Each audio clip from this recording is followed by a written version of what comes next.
안녕하세요. 저는 춘천에 사는 40대 후반 여성입니다. 여러분은 음식 먹을 때 어떤 맛을 제일 좋아하세요?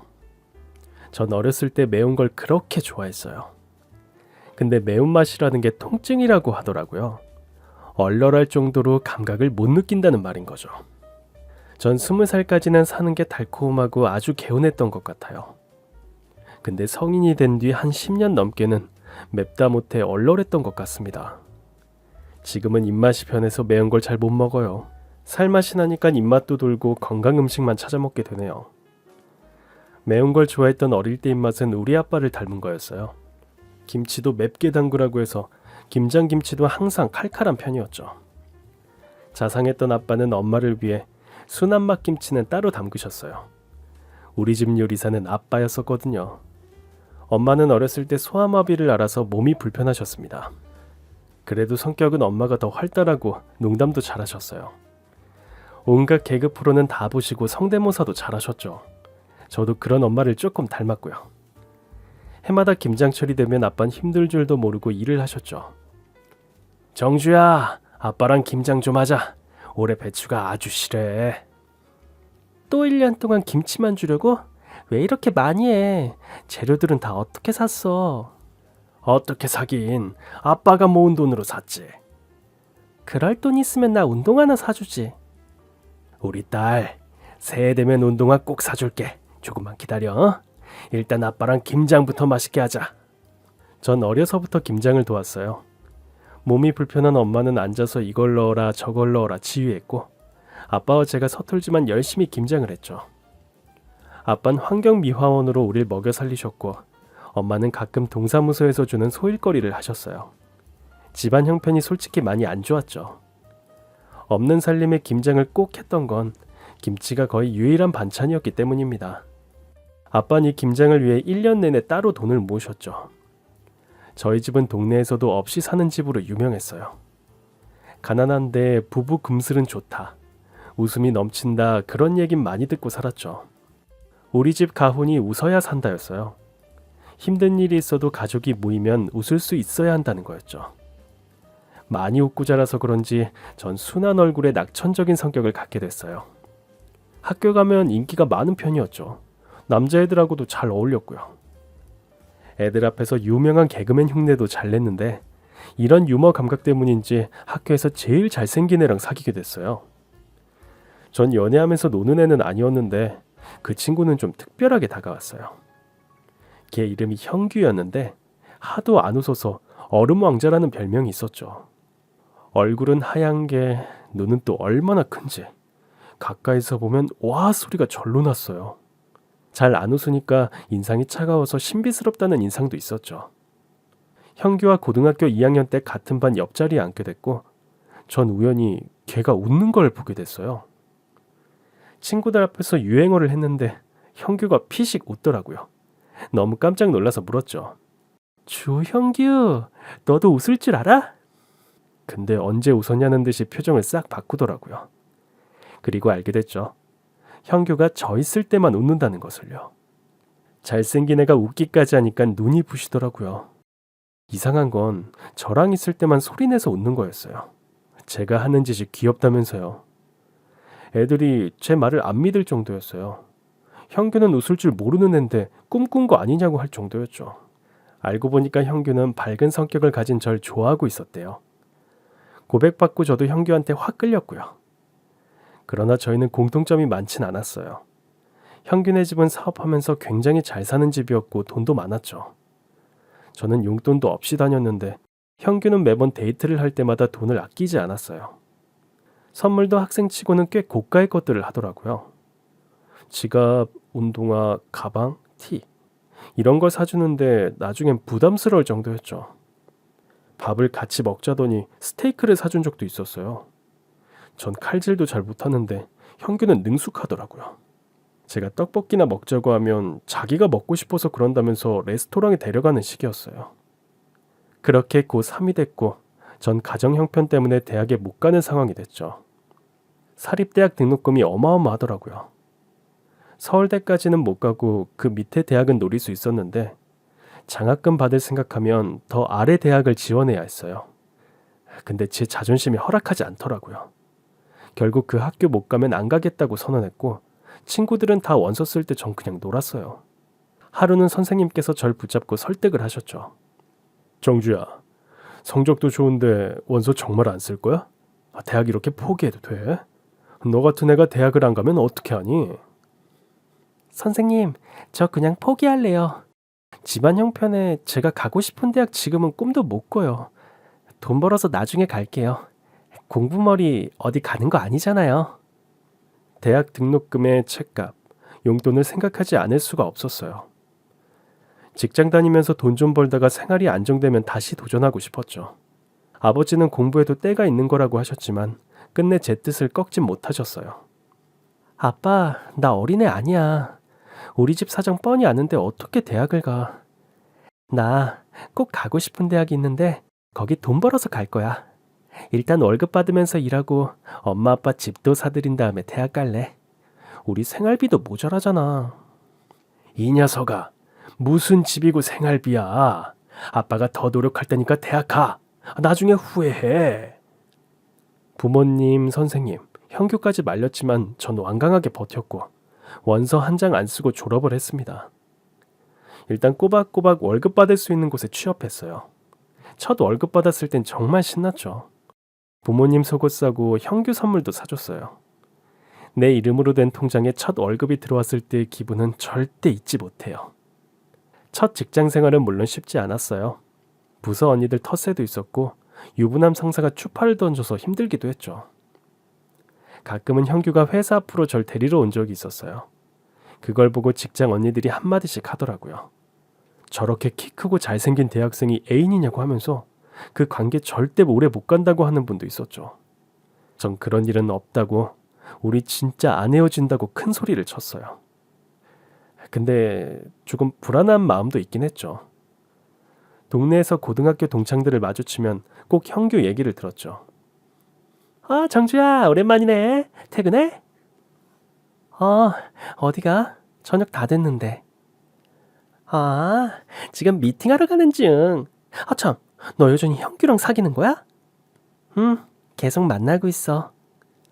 그래? 이상하다. 지난번에 형규 대학로에서 봤는데 여자애랑 다정하게 걷던데? 걔가 형규 팔짱도 끼고 보통 사이 아닌 것 같아서 난 너랑 헤어진 줄 알았지. 뭐? 그게 정말이야? 그런 얘기를 듣는 게 한두 번이 아니었어요. 결국 전 형규를 피하게 됐죠. 제 자신이 너무 초라하고 싫더라고요. 헤어지고 싶은데 말을 못하나 싶어서 그런 식으로 잠수 이별을 하려던 거였어요. 속상한 마음에 회사 앞에서 못 마시는 술을 마시는데 어떻게 알고 형규가 찾아왔어요. 형규야, 그냥 가. 너랑 나는 안 된대. 사람들이 다 그래. 우린 다른 게 너무 많잖아.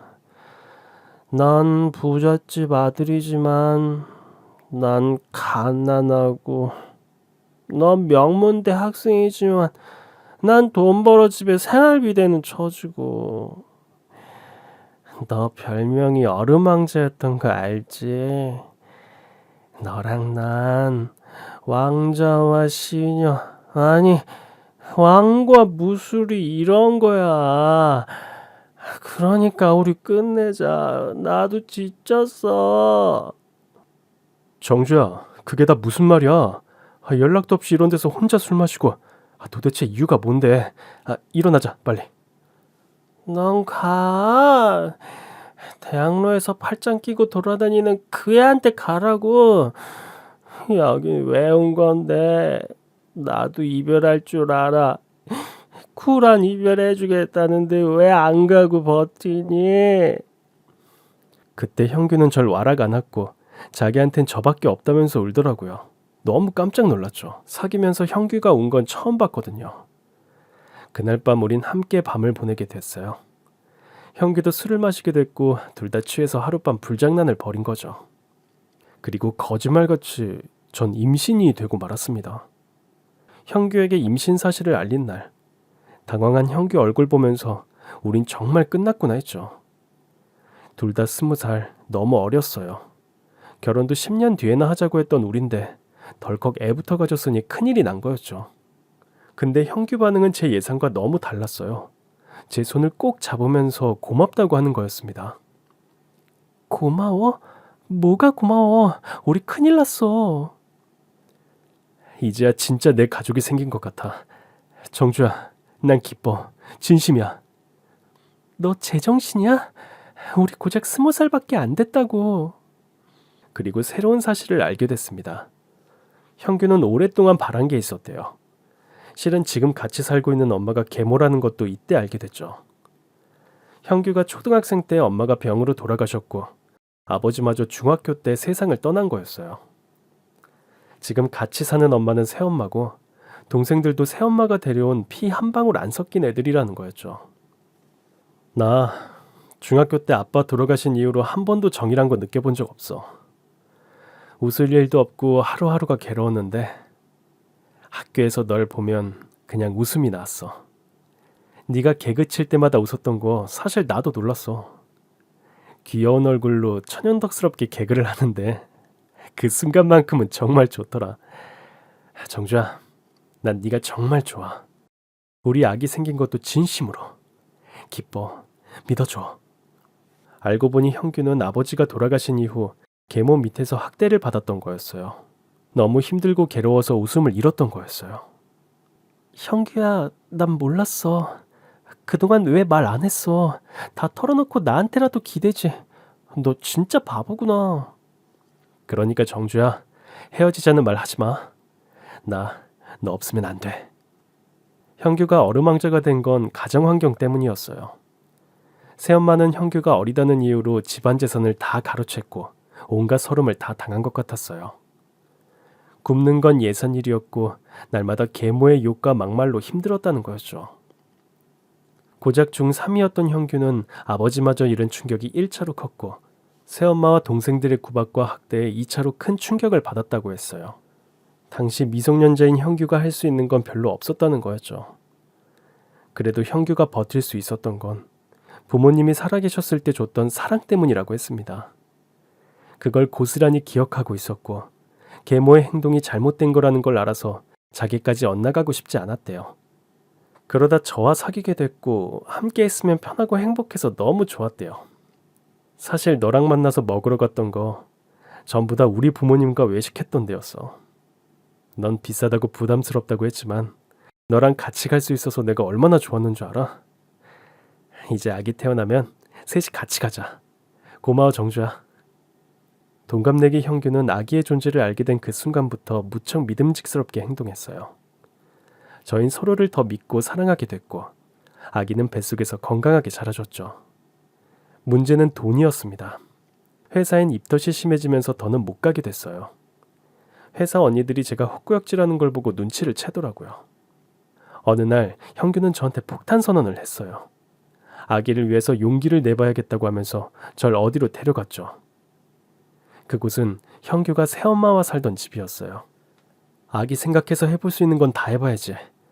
우리 아버지 집, 재산, 땅 모두 새엄마가 가져갔어. 그거 조금이라도 줄 수 없는지 말해보려고. 나 분명히 기억해.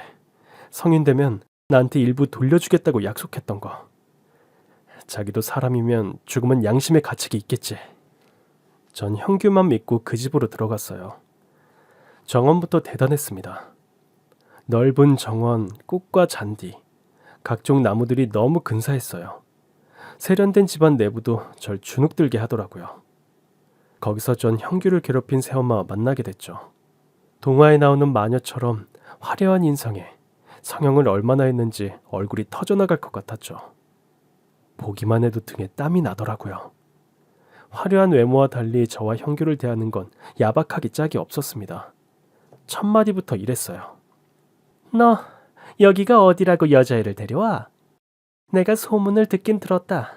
어디 찢어지게 가난한 집애랑 사귄다더니 얘야? 말 조심하세요. 제가 결혼할 여자한테 그런 말씀을 하시면 어떡해요? 결혼이 장난이니? 마음대로 해. 하든지 말든지. 결혼하고 여자랑 살림 차릴 거면 여긴 왜 왔어? 형규는 말없이 애기 초음파 사진을 꺼내서 보여드렸어요. 애기 심장 소리도 들려드리고요. 형규는 자기 이제 20살이고 결혼도 하려고 하니까 아버지 재산 받고 싶다고 돌려달라고 당당하게 말했죠. 그런데 새엄마라는 여자는 엄청나게 화를 냈어요. 건방진 녀석, 대바라지고 발랑 까졌어 아주. 감히 돌아가신 네 아버지 재산을 달라고 해? 내가 새파랗게 젊을 때 들어와 너 키워주고 살림하느라 얼마나 힘들었는 줄 알아? 난 무슨 수로 보상받니? 나 젊은 나이에 과부 됐어. 나 하나 먹고 살기도 벅차다고. 네 동생들은 생각 안 해? 미안하지만 너희한테 줄 돈 같은 건 없다. 꿈깨. 그땐 제가 어려서 그냥 당하고 있었지만 지금은 아닙니다. 주세요. 저 아버지의 단 하나뿐인 아들이에요. 달라고요. 제가 왜 못 받아요? 그때 분명 그랬죠. 어른 되면 제 몫은 돌려주겠다고요. 새어머니 했던 말 녹음기에 녹음까지 해놨어요. 그랬더니 형규 계모는 코웃음을 치더라고요. 그깟 녹음기? 어디 한번 찾아봐라. 남아있나? 싹 다 버렸어. 이틀 전에. 뭐라고요? 싹 다 버렸다고. 너 녹음기에다 이상한 거 잔뜩 녹음해놨더라. 내가 새엄마로서 너를 혼낼 수도 있지. 그걸 다 녹음해놔? 어디다 쓰려고? 그리고 넌 아버지 재산 받을 자격도 없어. 대학생이면 학교나 열심히 다닐 것이지. 여자의 임신을 시켜? 부끄러운 줄도 모르고 재산을 달라고 해? 세상 똑똑한 척은 다 하더니 네 인생도 끝났어 이제. 형규는 2층 자기 방으로 올라갔어요. 뭐가 부서지는 소리가 들리고 형규가 울부짖는 것까지 들렸죠. 잠시 후 형규는 다시 1층으로 내려왔고 제 손을 잡고 나가자고 했어요. 당신은 사람도 아니라고. 오늘 일 절대 잊지 않겠다고 형규가 그러는데 계모가 제 뒤통수에 대고 그러더라고요. 에휴, 어디서 저런 그지 같은 애를 만나서. 하여간 돈 없는 것들은 이해가 안 돼. 배운 게 없어 천박하다니까. 아줌마, 소금 가져와요. 오늘 채소 온 붙었네. 소금 좀 뿌려야겠어. 그런 모욕감은 처음이었어요. 전 집을 나오면서 눈물을 뚝뚝 흘렸죠. 이런 모욕도 처음이었지만 형규도 너무 불쌍했습니다. 전 현실적으로 생각해보자고 형규를 설득했어요. 어린 나이에 임신한 거 벼슬은 아니지 않느냐. 솔직히 자신 없다. 아이 없으면 우리 미래를 준비할 수 있는데 솔직히 후회된다고 했죠. 하지만 형규는 단호했습니다. 정주야, 혹시라도 나쁜 생각하지 마. 아기가 다 들어. 우리 아기 낳자. 낳아서 예쁘게 키우자. 우리 아직 젊잖아. 나 너랑 아기 위해서라면 무슨 일이든 할 수 있을 것 같아. 정말 형규는 대학을 포기하고 돈을 벌기 시작했어요. 닥치는 대로 일용직부터 중국집 배달, 청소 아르바이트까지 가리지 않고 하더라고요. 1년이 지나 예쁜 아들을 낳게 됐습니다. 이름은 태민이로 지었어요. 아기만 보면 안 먹어도 배가 불렀죠. 저흰 그 사이 혼인신고도 하고 법적인 부부가 됐죠. 사진관에서 예쁘게 사진도 한 장 찍었어요. 남편은 일당이 센 막노동에 나섰고 전 집에서 부업을 쉬지 않고 했어요. 아들 태민이를 위해 못할 게 없었죠. 20살, 어린 엄마 아빠는 아기를 낳고 슈퍼맨, 슈퍼우먼이 된 것 같았어요. 태민이가 세상에 나온 후 3년 동안은 가난해도 많이 웃고 행복할 수 있었어요. 그런데 저희 집에 큰 불행이 닥쳤습니다. 상상도 못한 일이었어요. 전 태민이를 업고 장을 보러 갔다가 한 통의 전화를 받게 됐어요. 분명 남편의 전화였는데 모르는 남자 목소리였어요. 누구세요? 죄송합니다. 형규 지금 응급실에 있어요. 네? 응급실이라뇨? 왜요? 아저씨, 거기 어딘데요? 우리 남편 다쳤어요? 왜요? 미친 듯이 응급실로 달려갔지만 형규와 눈을 마주칠 수도 대화를 나눌 수도 없었습니다. 공사장에서 막일을 하던 제 남편은 커다란 기계가 떨어지는 사고를 당했고 그 자리에서 숨을 거둔 거였어요. 말도 안 돼요. 오늘 아침까지 살아있었잖아요. 이럴 리가 없어요, 의사 선생님. 우리 태민 아빠 살려주세요. 제발요. 새벽에 집을 나설 때 저와 태민이를 안아주고 뽀뽀까지 해준 남편이 오후도 안 됐는데 숨지다니 믿을 수가 없었어요. 전 하얀 시트로 덮인 남편을 붙잡고 오열했습니다. 그 뒤에 벌어진 일은 더 끔찍했어요. 남편을 잃은 충격도 큰데 작업 반장과 회사 관계자들은 사고를 덮기만 급급했죠. 다들 입을 맞춰서 사고 보상금도 받지 못했어요. 3일치 일당이라고 주는데 기가 막혔습니다. 친정 부모님도 큰 충격을 받으셨고요. 새엄마한테 이 소식을 알렸지만 장례식장에 그들은 코빼기도 안 비췄죠. 형규를 그렇게 잃고 며칠은 제정신이 아니었어요. 쓸쓸한 장례식을 치르고 얼이 빠져 있는데 아빠마저 쓰러지셨어요. 한마디로 슬퍼할 시간도 없었어요. 저 혼자 아빠 병원비와 생활비, 집세를 감당하기가 너무 힘들었습니다. 어쩔 수 없이 아기를 업고 시어머니한테 갔습니다. 전 울면서 빌었어요. 남편이 그렇게 가버리고 태민이랑 살 길이 막막하다고 조금만 도와달라고요. 남편이 불쌍하지도 않냐고 호소했지만 돌아오는 건 한심하다는 눈빛, 차가운 말뿐이었어요. 그러면서 저한테 집을 치우고 가라고 하는 거였죠. 오늘 우리 도우미 아줌마가 일이 있어서 못 나왔거든? 1층, 2층 화장실 4개랑 주방 청소 싹 해놓고 거실도 먼지 한 톨 없이 청소해놔. 너 일하는 거 보고 돈 줄지 말지 정할 테니까 요령 부리지 말고 제대로 해. 전 마지막 희망을 걸고 열심히 청소를 했어요. 애가 울면 업었다가 괜찮으면 내려놓고 재우면서 한나절을 꼬박 일했던 것 같아요. 해가 질 때쯤 일이 끝났고 전 남편 새엄마한테 갔습니다. 일 다 끝났는데요. 그래, 가봐. 네? 그냥 가라고요? 못 들었어? 우리 외식할 거니까 가보라고. 아니, 저 어머니 돈 주셔야죠. 돈은 무슨... 몇 년이지만 형규 내가 먹이고 입혀서 키웠다. 너랑 만나서 그렇게 되지만 않았어도 싫든 좋든 나한테 엄마 소리 하면서 살았을 애야. 아휴, 넌 남편 잡아먹고도 어떻게 그렇게 뻔뻔할 수가 있니? 하여간 없는 것들은 저렇게 교양이 없어. 아, 꼴 보기 싫으니까 얼른 가라. 그분은 저한테 10,000원짜리 2장을 던져줬어요. 비참하기가 이루 말할 수가 없었습니다.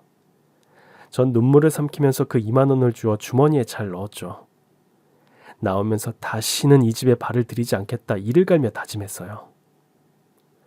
얼마 뒤 친정 아버지가 돌아가셨고 남편이 그랬던 것처럼 아버지도 쓸쓸하게 세상을 떠나셨죠.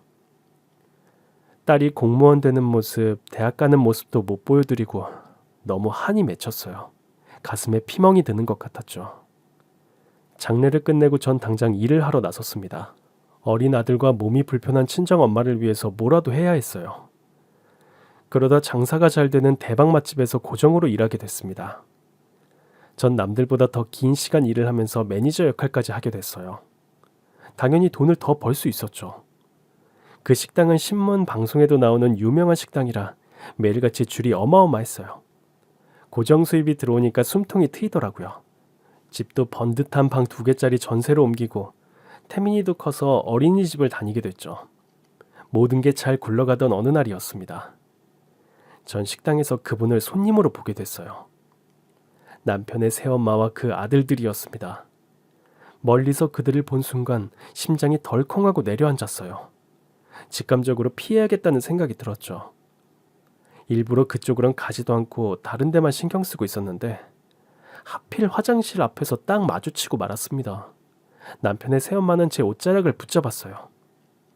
야, 너 나 알지? 이게 어디서 날 피해? 그런다고 내가 널 못 알아볼 것 같아? 오셨으면 조용히 음식이나 드시고 가세요. 피차 반가운 인연은 아니잖아요. 여기 제 일터예요. 반말은 삼가해 주세요. 저도 그동안 당한 게 있었기 때문에 말이 곱게 안 나왔죠. 그랬더니 그 여잔 생트집을 잡기 시작했습니다. 고생을 바가지로 했나 보다.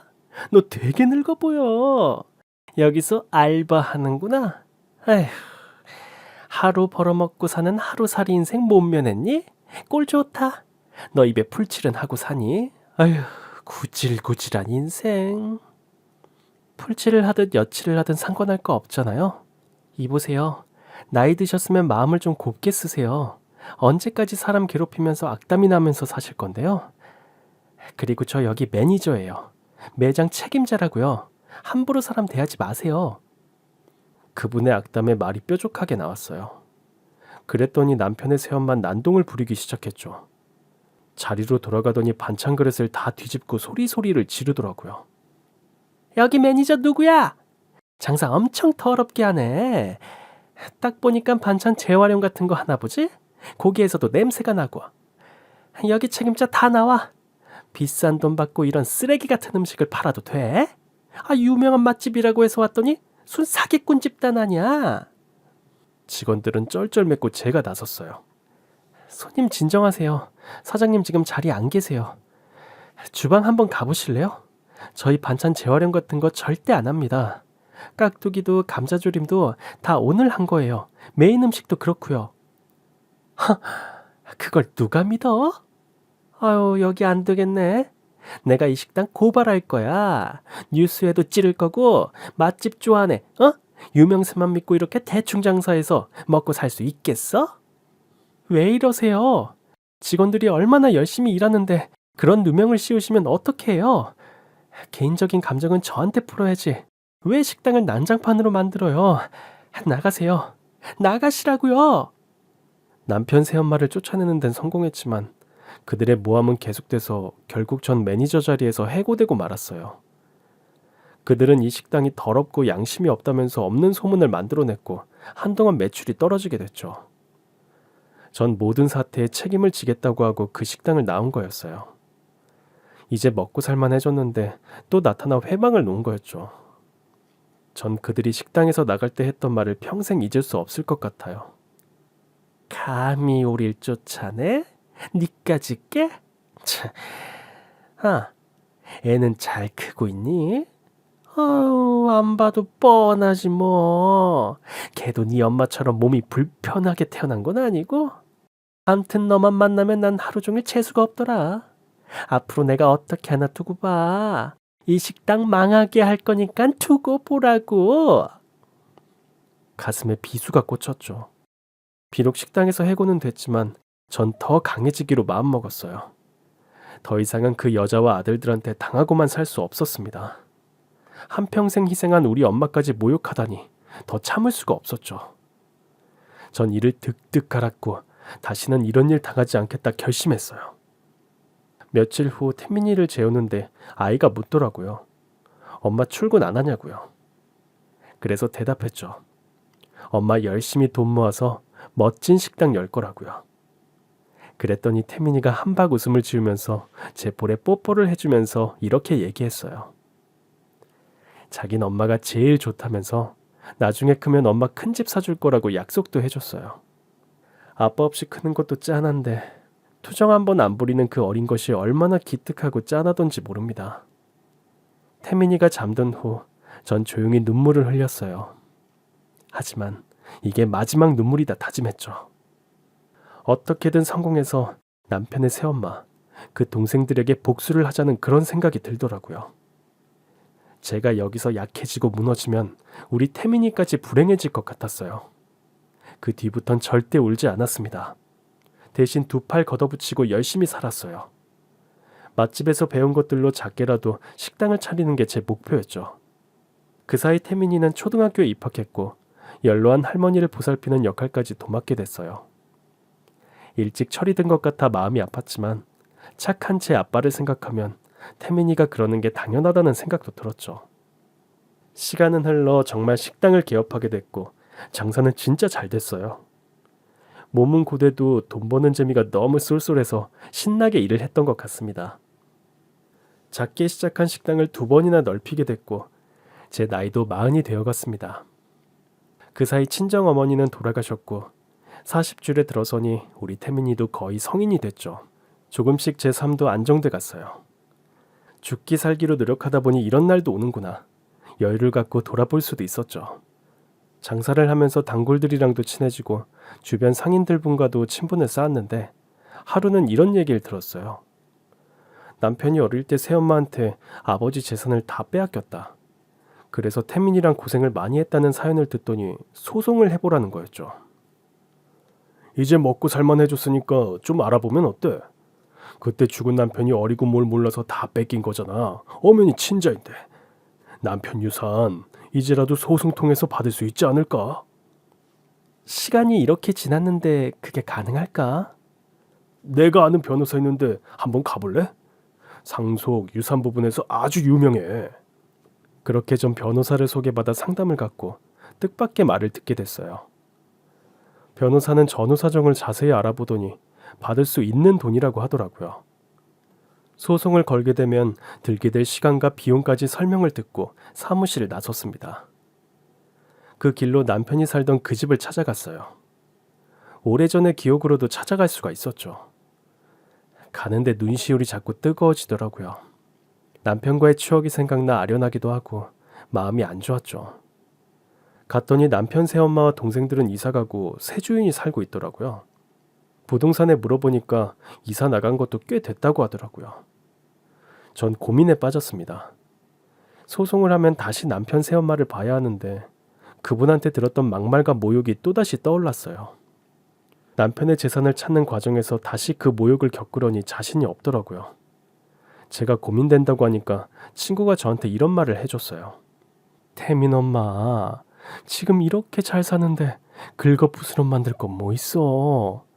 소송 재판이란 게 어떻게 해도 진흙탕 싸움인데 감당할 수 있겠어? 억울한 부분도 있지만 난 포기했으면 좋겠네. 자기 소송 때문에 스트레스 받아서 쓰러지기라도 하면 태민이는 어떡해? 식당 직원들은 또 어떡하고? 듣고 보니 일리가 있는 말이었어요. 태민이도 그렇고 전 지금 큰 식당의 대표였죠. 소송 과정에서 잃는 것이 더 크다면 굳이 밀어붙일 이유가 없다는 생각이 들었어요. 고민 끝에 결국 소송은 포기하게 됐습니다. 남편이 살아있다면 모를까 저 혼자 소송을 진행하는 게 버겁게 느껴졌어요. 태민이한테 이 얘기를 했더니 아들은 잘했다면서 제 등을 두드려 주더라고요. 잘 생각했어. 엄만 건강한 게 최고야. 그 사람들 되도록 안 보고 사는 게 나을 것 같아. 엄마가 이렇게 고민하는 것만 봐도 알겠어. 그냥 잊고 지금처럼 살자.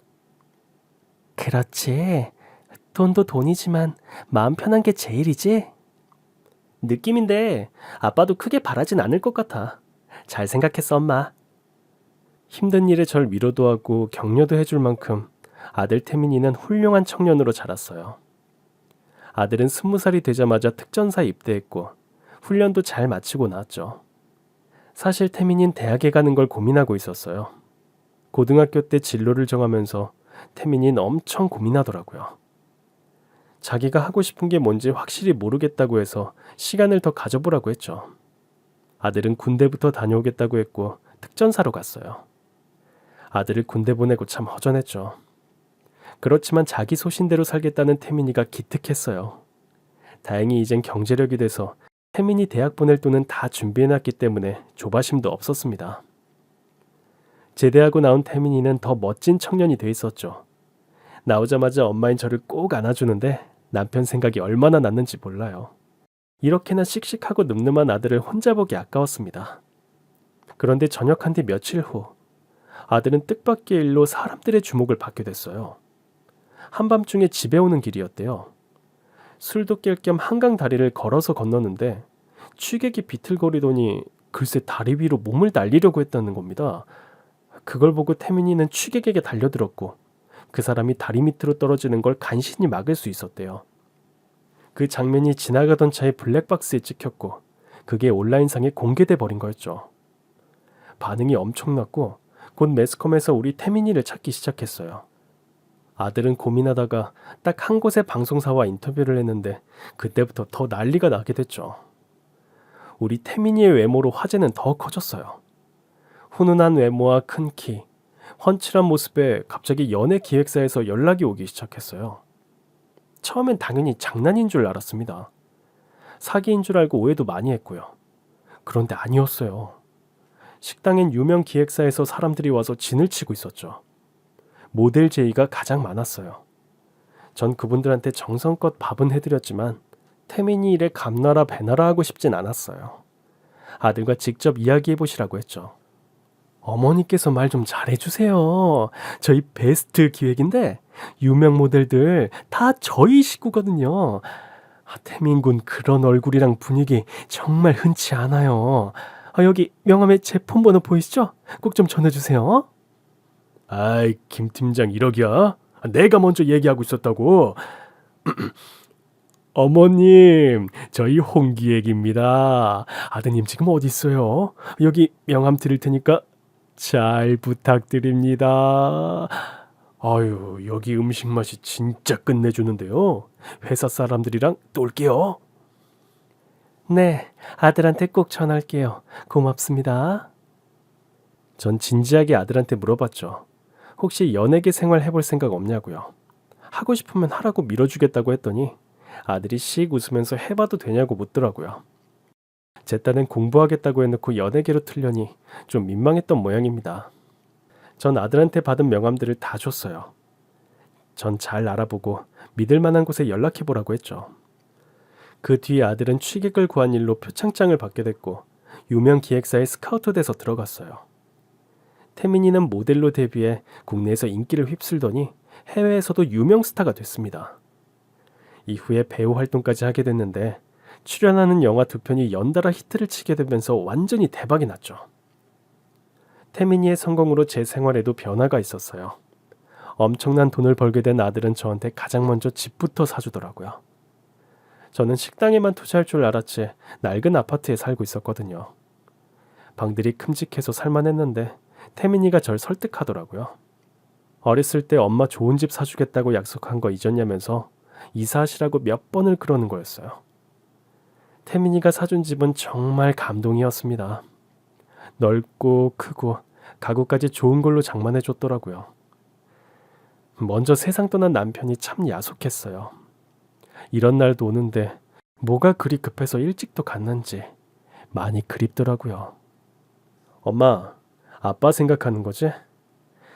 사실 나 가끔 아버지 꿈꿔. 목마도 태워주시고 같이 등산도 가고. 그런 꿈 꾸고 나면 꼭 좋은 일이 하나씩 생긴다? 그랬어? 어쩌면 하늘에서 태민 아빠가 우릴 지켜주고 있는지도 몰랐죠. 아들은 번 돈을 차곡차곡 모아서 젊은 나이에 엄청난 재산을 갖게 됐어요. 한편으론 유명해진 태민이를 보니까 고충도 있더라고요. 사생활 침해도 받고 자유롭게 다니는 것도 어려워졌어요. 유명인으로 사는 게 쉬운 일은 아니더라고요. 그래도 아들은 엇나가는 일 없이 바르게 생활했어요. 전 이 모든 상황이 너무 고맙고 감사했죠. 여유가 생긴 전 뭘 할 수 있을까 고민하다가 봉사를 해보기로 했습니다. 식당을 하니까 음식 준비에 문제가 없었죠. 우리 아들이 받는 과분한 사랑을 이렇게라도 갚고 싶었어요. 아들도 저한테 후원을 많이 해줬어요. 가끔은 기획사에서도 같이 봉사를 나와줬죠. 제 밥차는 갈 곳 없는 노인분들이 계신 공원을 찾아갔어요. 의지할 사람 없이 초라한 행색으로 계시는 분들을 보면 어려웠던 지난날이 떠올랐습니다. 가난했지만 저를 사랑으로 키워주신 친정 부모님도 생각났고요. 한 분 한 분 푸짐하게 드시도록 밥과 국 반찬을 소복하게 쌓아드렸죠. 그러던 어느 날 공원에서 그분을 뵙고 말았어요. 때마침 태민이가 기획사 식구들과 함께 봉사를 나온 날이었죠. 삐쩍 마르고 머리가 하얗게 센 할머니가 식판을 들고 다가오는 게 보였어요. 보자마자 전 알 수 있었죠. 그분은 남편의 새엄마였습니다. 그때는 추운 겨울이라서 잠 모자와 마스크, 목도리까지 하고 있었어요. 저만 그분을 알아챈 것 같았죠. 그분이 가까이 다가왔고 전 밥을 퍼드리면서 모습을 찬찬히 살펴봤죠. 몰라보게 살이 빠져 있었고 추운 겨울인데도 더러운 옷은 얇디 얇았어요. 더러운 손톱에 얼룩진 얼굴, 오랫동안 씻지도 못한 것 같았죠. 전 물었어요. 겨울 점퍼 없으세요? 날이 이렇게 추운데 얇은 가을옷 걸치고 계시잖아요. 없어요. 고기 좀 터주세요. 내가 고기를 참 좋아해. 고기를 오래 못 먹었거든. 쌀밥도. 국은 뭐야? 미역국이야? 전 제육볶음과 미역국을 한 국자 푸짐하게 떠서 드렸어요. 그분은 끝내 절 알아보지 못하셨고 공원 구석에 가더니 허겁지겁 밥을 드시더라고요. 뒤에 기다리는 분들이 많아 정신없이 밥을 퍼드리는데 어느 순간 시선이 느껴져서 고개를 돌렸죠. 열심히 밥을 푸다 보니까 더워서 목도리랑 모자를 벗고 있었는데 남편의 새엄마가 빈 식판을 갖고 오다가 절 본 거였어요. 눈이 마주쳤고 그분은 벌어진 입을 다물지 못했죠. 그때 태민이가 제 옆에서 절 엄마라고 부르고 있었어요. 남편의 새엄마는 온 국민이 다 아는 스타가 된 태민이와 저를 번갈아 보더라고요. 무척 놀란 것 같았습니다. TV에 자주 나오는 태민이가 남편과 제 아들인 것도 몰랐던 것 같아요. 그러나 전 아는 척하지 않고 남편의 새엄마에게 물었죠. 보니까 더 먹고 싶어서 빈 식판을 들고 온 것 같았습니다. 이리 오세요. 밥 더 드려요? 고기도 남았어요. 아니요. 이제 상관없어요. 그분은 알 수 없는 말을 중얼거리더니 식판을 바닥에 던지고 막 뛰기 시작했어요. 오랫동안 노숙을 했는지 뛸 힘도 없었던 그분은 곧 넘어졌고 저한테 붙잡혔죠.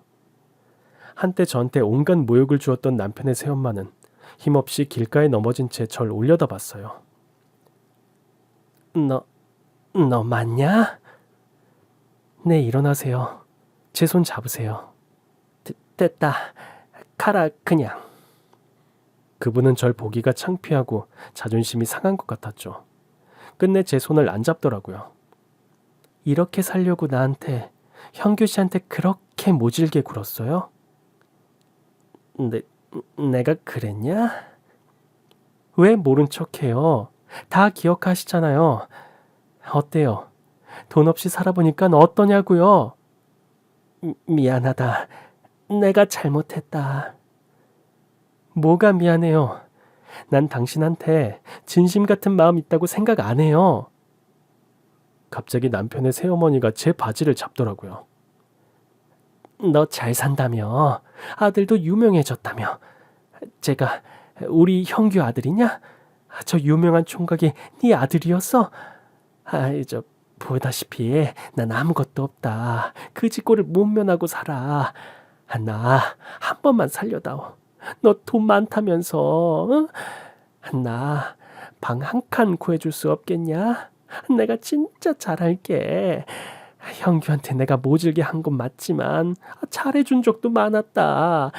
하늘에 있는 형규 나중이라도 떳떳하게 보려면 나 방 한 칸 좀 해다오. 그 순간 전 뚜껑이 열리는 것 같았죠. 그 옛날 남편 잃고 태민이 없고 그 집에 찾아갔던 게 생각났어요. 남편 잃은 젊은 저한테 하루 종일 일 시키고 달랑 2만 원 주면서 내쫓았던 게 기억이 나더라고요. 전 주머니를 뒤져 그분한테 10,000원짜리를 몇 장 옆에 놨습니다. 택도 없는 소리 마세요. 제가 한 번만이라도 도와달라고 할 때 우리 엄마 욕보이면서 달랑 2만 원 주고 내쫓았죠? 그런 기억은 잊혀지지도 않네요. 하나하나 다 기억나요. 제가 당신을 돌볼 의무는 없는 것 같네요. 여기 돈 있으니까 이걸로 겨울옷이라도 하나 사 입어요. 길에서 얼어 죽지 않으려면. 그리고 우리 태민이한테 아는 척 하지 마세요. 태민이 그쪽이 나랑 형규 씨한테 한 행동 다 알고 있어. 망신 당하지 않으려면 여기서 조용히 물러나요. 돈 좋아하고 남 망하는 거 즐기던 남편의 새엄마는 끝내 제 얼굴을 보지 못했습니다. 칼바람이 부는 날 길바닥에 고개를 숙인 채 죄인처럼 있었죠. 태민이가 절 부르면서 무슨 일인지 물었어요. 아니야. 옷을 너무 춥게 입으셔서 엄마가 돈 좀 드렸어. 기다리는 분들 많으니까 얼른 나눠드리자. 가자 태민아. 전 다시 밥차로 돌아와 열심히 봉사를 하고 그곳을 떠났어요. 차에서 보니까 남편의 새엄마는 어디론가 사라지고 없었죠. 미성년자였던 남편의 재산까지 다 가로채고 떵떵거리며 살던 남편의 새엄마는 비참한 노후를 보내고 있었습니다. 타인에게 모질게 군 결말은 이런 것이었나 씁쓸하기도 했어요. 말년의 시어머니를 보니 인생이 불쌍하다는 생각이 들었습니다. 들리는 소문으로 그분의 노후는 비참할 수밖에 없더라고요. 자식 농사도 다 망치고 뿔뿔이 흩어져서 살고 있대요. 돈만 밝히던 시어머니는 자식들과 며느리한테 거의 내쫓긴 거나 다름없었습니다. 아들들도 도박, 사기 같은 걸로 인생 종쳤다고 하더라고요. 그렇게 돈 하고 사람 귀한 줄 모르더니 자신들 인생도 나락으로 처박고 말았네요. 며칠 전 저와 태민이는 남편 기일을 맞아 납골당을 찾아갔어요. 태민이는 영화 촬영 중에 시간을 낸 거였죠. 바쁜 아들을 먼저 보내고 전 한참 동안 거기 있었어요. 여보, 아니 형규야, 이렇게 부르니까 우리 17살 때 생각나네. 이제 우리 아들 태민이가 벌써 27이 됐어. 하늘에서 보고 있지? 얼마나 멋지게 자랐는지 몰라. 당신이 그때 그랬지. 소중한 생명 꼭 낳아서 예쁘게 키우자고. 나 그 약속 지켰다. 우리 태민이 앞으로도 잘 돌봐줘. 난 숙제 다 마치고 갈게. 그 뒤 1년쯤 지나 남편의 새어머니, 노숙자로 근근히 살아가던 그분의 소식을 듣게 됐어요. 밖에서 지내다 병이 들었고 노숙자 쉼터에서 홀로 외롭게 돌아가셨다는 얘기였습니다. 참 불쌍한 인생이었어요. 전 아픈 기억 다 잊고 지금 열심히 살고 있어요. 식당도 잘 되고 있고 태민이도 배우 모델 활동하면서 승승장구하고 있죠. 인생에 다양한 맛이 있다면 전 그걸 골고루 맛보고 싶어요. 한때 너무 힘들어서 삶 자체가 고통이었을 때도 있었지만 지금은 아닙니다. 확실한 건 가족과 함께 열심히 살다 보면 꼭 좋은 날이 올 거라는 거예요. 여러분도 혹시 지금 힘드신 분이 계시다면 용기 내셨으면 좋겠습니다. 감사합니다.